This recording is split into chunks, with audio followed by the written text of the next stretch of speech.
lycée Cani.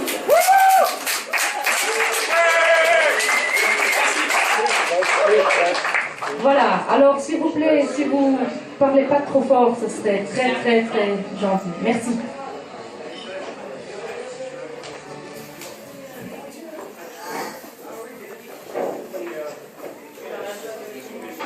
Bonsoir mesdames et messieurs, je suis extrêmement heureux d'être ici au Ratelac ce soir pour ma toute première fois sur scène.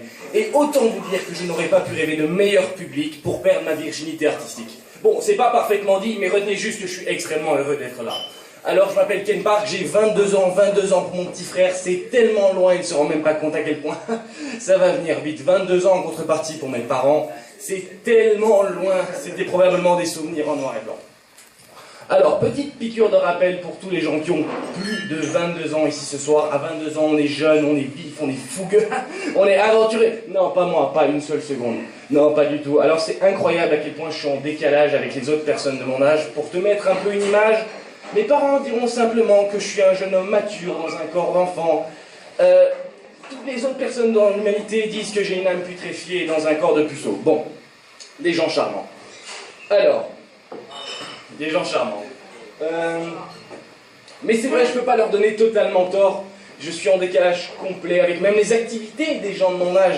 Aller boire un verre, non, pas mon truc. Sortir avec des amis, non, pas mon truc. M'amuser, hell no bitch, I'm not doing that.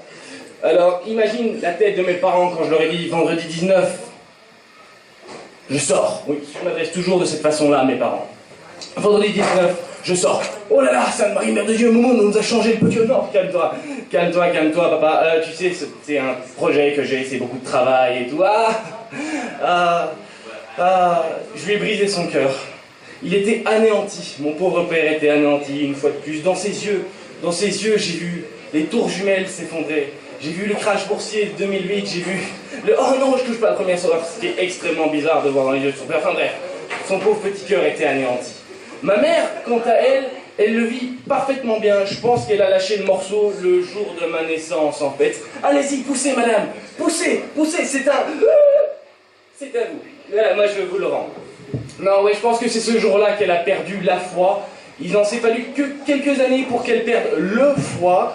Et elle a également perdu son travail. Tu parles d'une descente aux enfers.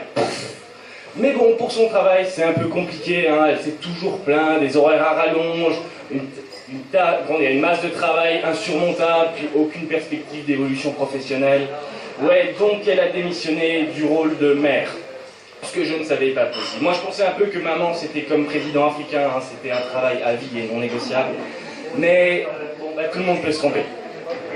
Alors, le truc, c'est que c'est un mal pour un bien, hein, au final. Mon père a très rapidement trouvé quelqu'un en intérim.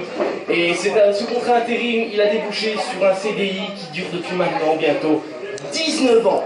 Waouh, un mariage de 19 ans, c'est quand même beau, c'est encore rare, ça, un mariage de 19 ans. Ils ont trouvé la parade incroyable, ils m'ont mis en internat. Voilà. Non, je déconne, leur mariage ne fonctionne absolument pas. Par contre, j'ai vraiment été en internat. J'y étais pendant 10 ans. 10 ans d'internat, j'y suis rentré donc quand j'avais 8 ans. Imagine un peu la scène. Bonjour. Ah, c'est donc toi qui vas me terroriser. Ouais, voilà, donc j'y étais pendant 10 ans. Le problème avec moi, c'est que j'avais vu Benjamin Button avant d'aller à l'internat. Alors, si vous ne connaissez pas Benjamin Button, c'est un film avec Brad Pitt, et le cours de la vie est inversé, c'est-à-dire qu'il naît tout vieux, tout fripé, et qu'il meurt tout jeune, tout fripé. Sauf que moi, quand je vois un concept, soit je fais tout, soit je fais rien. Enfin, très souvent, je fais rien. Enfin bref, c'est pas le problème dans ce cas-ci. Ouais, j'ai poussé le concept un peu trop loin, donc j'ai grandi trop vite. C'est-à-dire qu'à 15 ans, moi, je m'intéressais au marché boursier. À 22 ans, je commence à me dire, ouais, non, une assurance vie, c'est quand même déjà plus safe. En toute logique, je devrais prendre mon premier rail de coke à 65 ans pour mon départ à la retraite. S'il y a encore une retraite, si un jour je trouve un travail. Mais non, je vais pas vous mentir, hein, je suis pas sans emploi, je suis pas au chômage. On m'a jamais gardé assez longtemps pour que je puisse l'obtenir. Non, bon, après, je vais être honnête avec vous, j'ai un travail. Enfin non, c'est pas vraiment un travail, c'est plus une occupation rémunérée. Enfin, à vous de juger. Je suis employé polyvalent. Employé polyvalent. Alors, employé, ben certes, hein, apparemment, j'ai signé un papier qui le stipule. Certes, va uniquement en direction de la sortie et lent Oui, bon, là, coupable, là, effectivement, je ne peux rien dire. En fait, le problème, et ce que je vais dire, c'est vraiment sans aucune prétention, c'est que je ne pense pas être un génie, hein, loin de là. Non, non, vraiment, je n'oserais jamais penser ça. Mais je ne pense pas être totalement con. Sauf pour les choses dont je me bats le sputum avec l'acrylique de l'indifférence. Pour rester poli. Non, c'est-à-dire que tu peux me réveiller à 5h du matin en me disant « Allez, aujourd'hui, on va faire un marathon, on va construire une maison, ensuite on va dans une galerie d'artistes et ensuite on a un dîner de charité. » Il n'y a absolument aucun problème avec ça. Mais si tu me réveilles à la même heure pour me dire « Aujourd'hui, tu vas ranger le rayon des boîtes de petits pois. »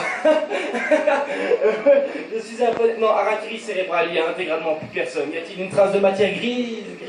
Non, rien. Mais c'est ce jour-là que je me suis dit que j'étais totalement exceptionnel. Ce jour-là a créé un tournant dans ma vie. Non, parce que sérieusement, est-ce que tu connais beaucoup de poneys qui parlent? Et non, je ne fais pas que parler, il sait également ranger des boîtes de petits pois. Donc j'ai fait ce que tout homme sensé aurait dû faire. Je me suis accroché à cette chance avec mes deux mains en me disant une fois, pas deux, une fois. Et j'ai donc fait la France un incroyable poney. Et c'est en me non. Autant pour moi. J'ai fait la France un incroyable talent. Et en me présentant au casting, on m'a malheureusement dit qu'on ne prenait que des thons avec des culottes de cheval. Drôle de bestiole. Je ne savais pas ce que c'était. Hein. J'ai demandé à Wikipédia au cas où un thon avec culotte de cheval. Pas trouvé, inconnu au bataillon. Pourtant, je peux te dire que ça avait fait la guerre, j'ai vu le morceau. Je suis pas spécialement croyant, je me suis quand même tourné vers Dieu en lui demandant encore une fois quelle était cette étrange créature. Il m'a juste dit, oh, vous les humains, vous avez ces questions, est-ce que j'ai créé ça, est-ce que je l'ai pas créé, oh, c'était un samedi soir, enfin je m'en rappelle plus, enfin bref, pas une grande heure. Ensuite, en dernier recours, j'ai demandé à la lune, et maintenant, ta gueule, non, ça, à la limite, le stand-up, si tu veux bien essayer, ok, le chant, non, là il y a juste un moyen. Enfin, pourquoi moi est-ce que je... Oui, je me rappelle maintenant pourquoi je vous dis ça. Non, tu vois, le problème avec moi, c'est que j'ai un esprit, vagabond, voilà, c'est le mot que je cherchais. J'ai un esprit vagabond et je suis sûr qu'il y a plein de métiers où c'est une qualité primordiale, une qualité qui est même fondamentale. Juste pas employé polyvalent. Non, dans ce cas-ci, c'est vraiment pas une qualité du tout.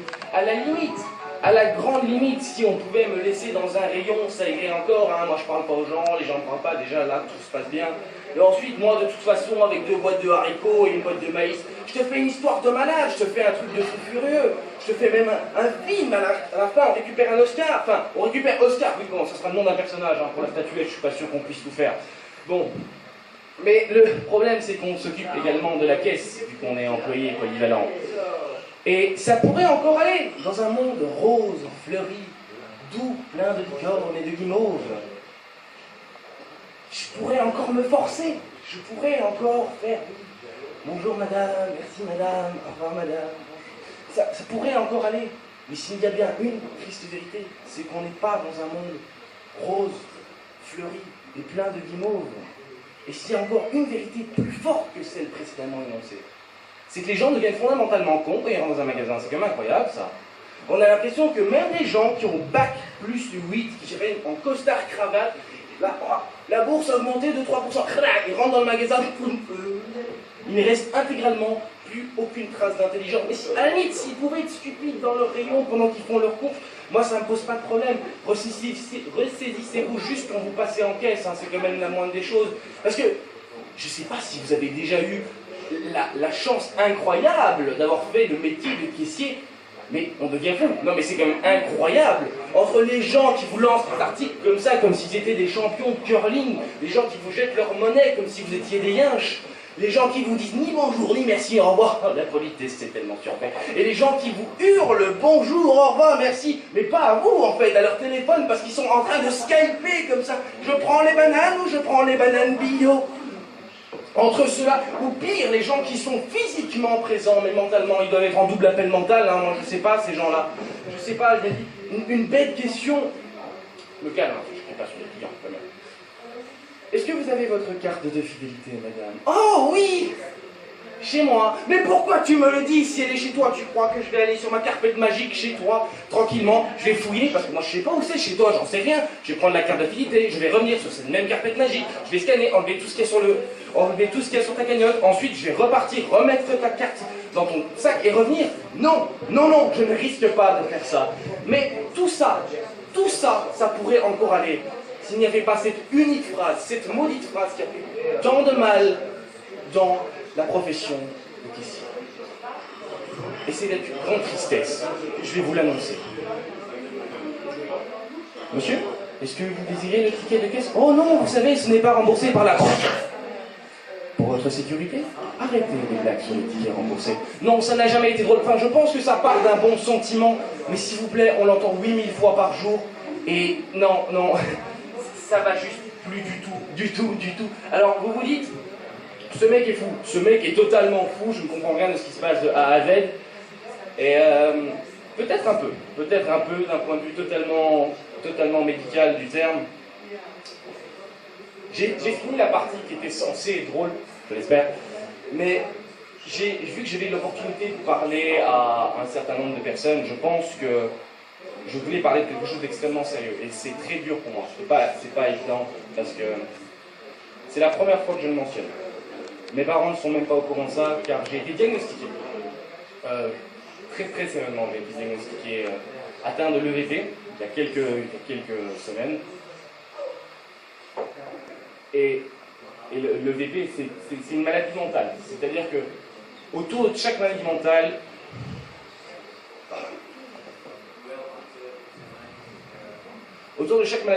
il y a plein de stigmas, mais aujourd'hui, je me suis dit que si au moins une poignée de personnes pouvaient m'écouter, moi, ça me ferait beaucoup de bien. En plus, sachant que l'EVP, c'est une maladie qui touche beaucoup de personnes.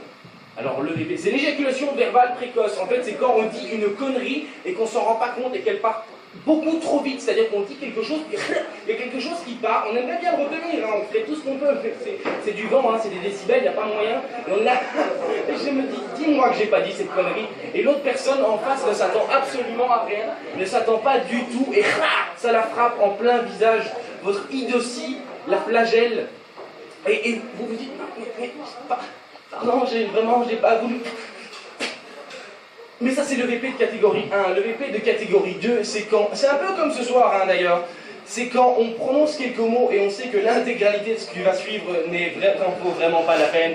On aurait mieux fait de s'abstenir. Mais bon, on finit par conscience professionnelle. Et comme une de mes collègues aime le rappeler, bien trop souvent d'ailleurs, mais elle aime le rappeler, sur un malentendu, ça peut passer.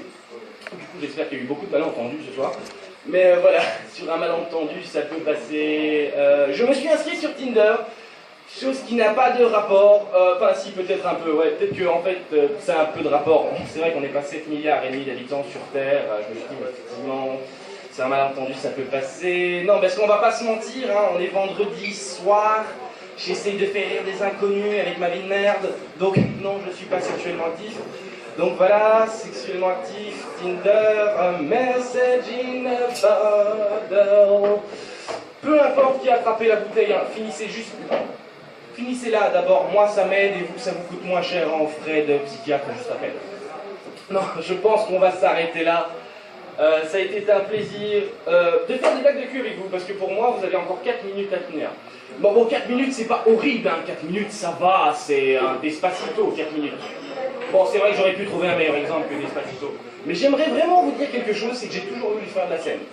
Et je pense l'avoir déjà mentionné, Nathalie l'a mentionné juste avant, c'est ma toute première fois sur scène. Et c'est vrai que quand j'étais petit, j'aimais beaucoup ça, c'est-à-dire que je faisais du théâtre à l'époque, et en grandissant, je me suis peut-être un peu éloigné de cette voie-là.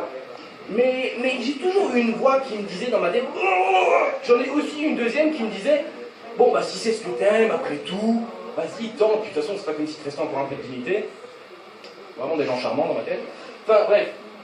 Alors, en fait, j'ai quand même fini par écouter la deuxième voix, parce que la première aurait été vraiment bizarre.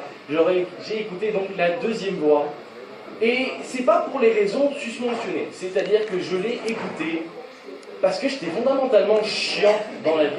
C'est-à-dire que tu peux pas être mauvais en tout et chiant. Ça, c'est un calcul qui ne fonctionne pas, et je l'ai vite remarqué. Donc, j'avais deux choix, mais il n'y en a qu'un qui était plausible. C'est-à-dire que j'ai décidé de devenir mauvais en tout, mais au moins divertissant. C'est-à-dire qu'au magasin, par exemple,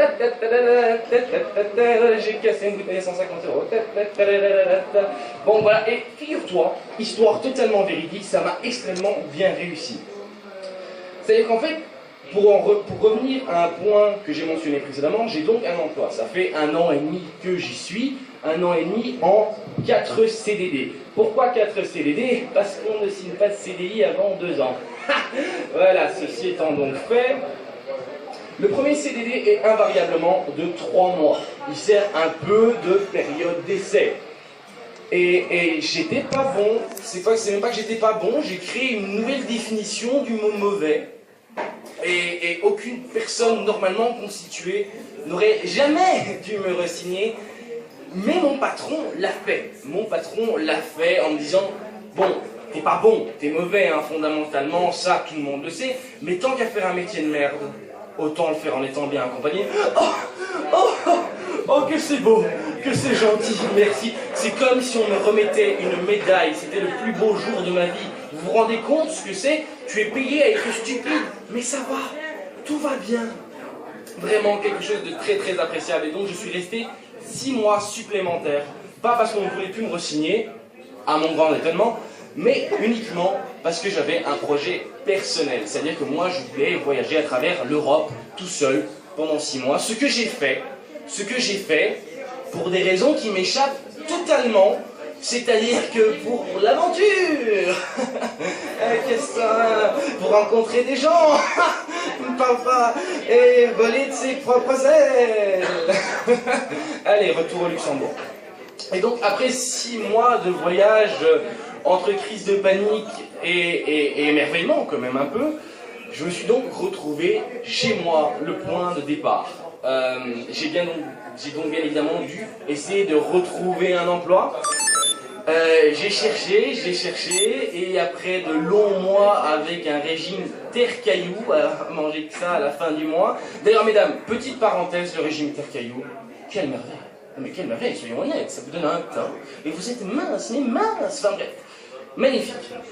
Je me suis donc résolu à rappeler mon ancien travail, et là, malheureusement, il n'y avait qu'une seule façon de récupérer ce travail. Je vous promets, je garde mon pantalon. Hein. Un peu de patience. Show must go on, show must go... Je l'ai fait en playback, hein, parce que sinon il n'y avait vraiment aucune chance que ça fonctionne. Et c'est donc comme ça, mesdames et messieurs, c'est donc comme ça que j'ai récupéré mon emploi et que Freddie Mercury s'est retourné dans sa tombe. C'était Ken Park, c'était un plaisir. Je vous remercie.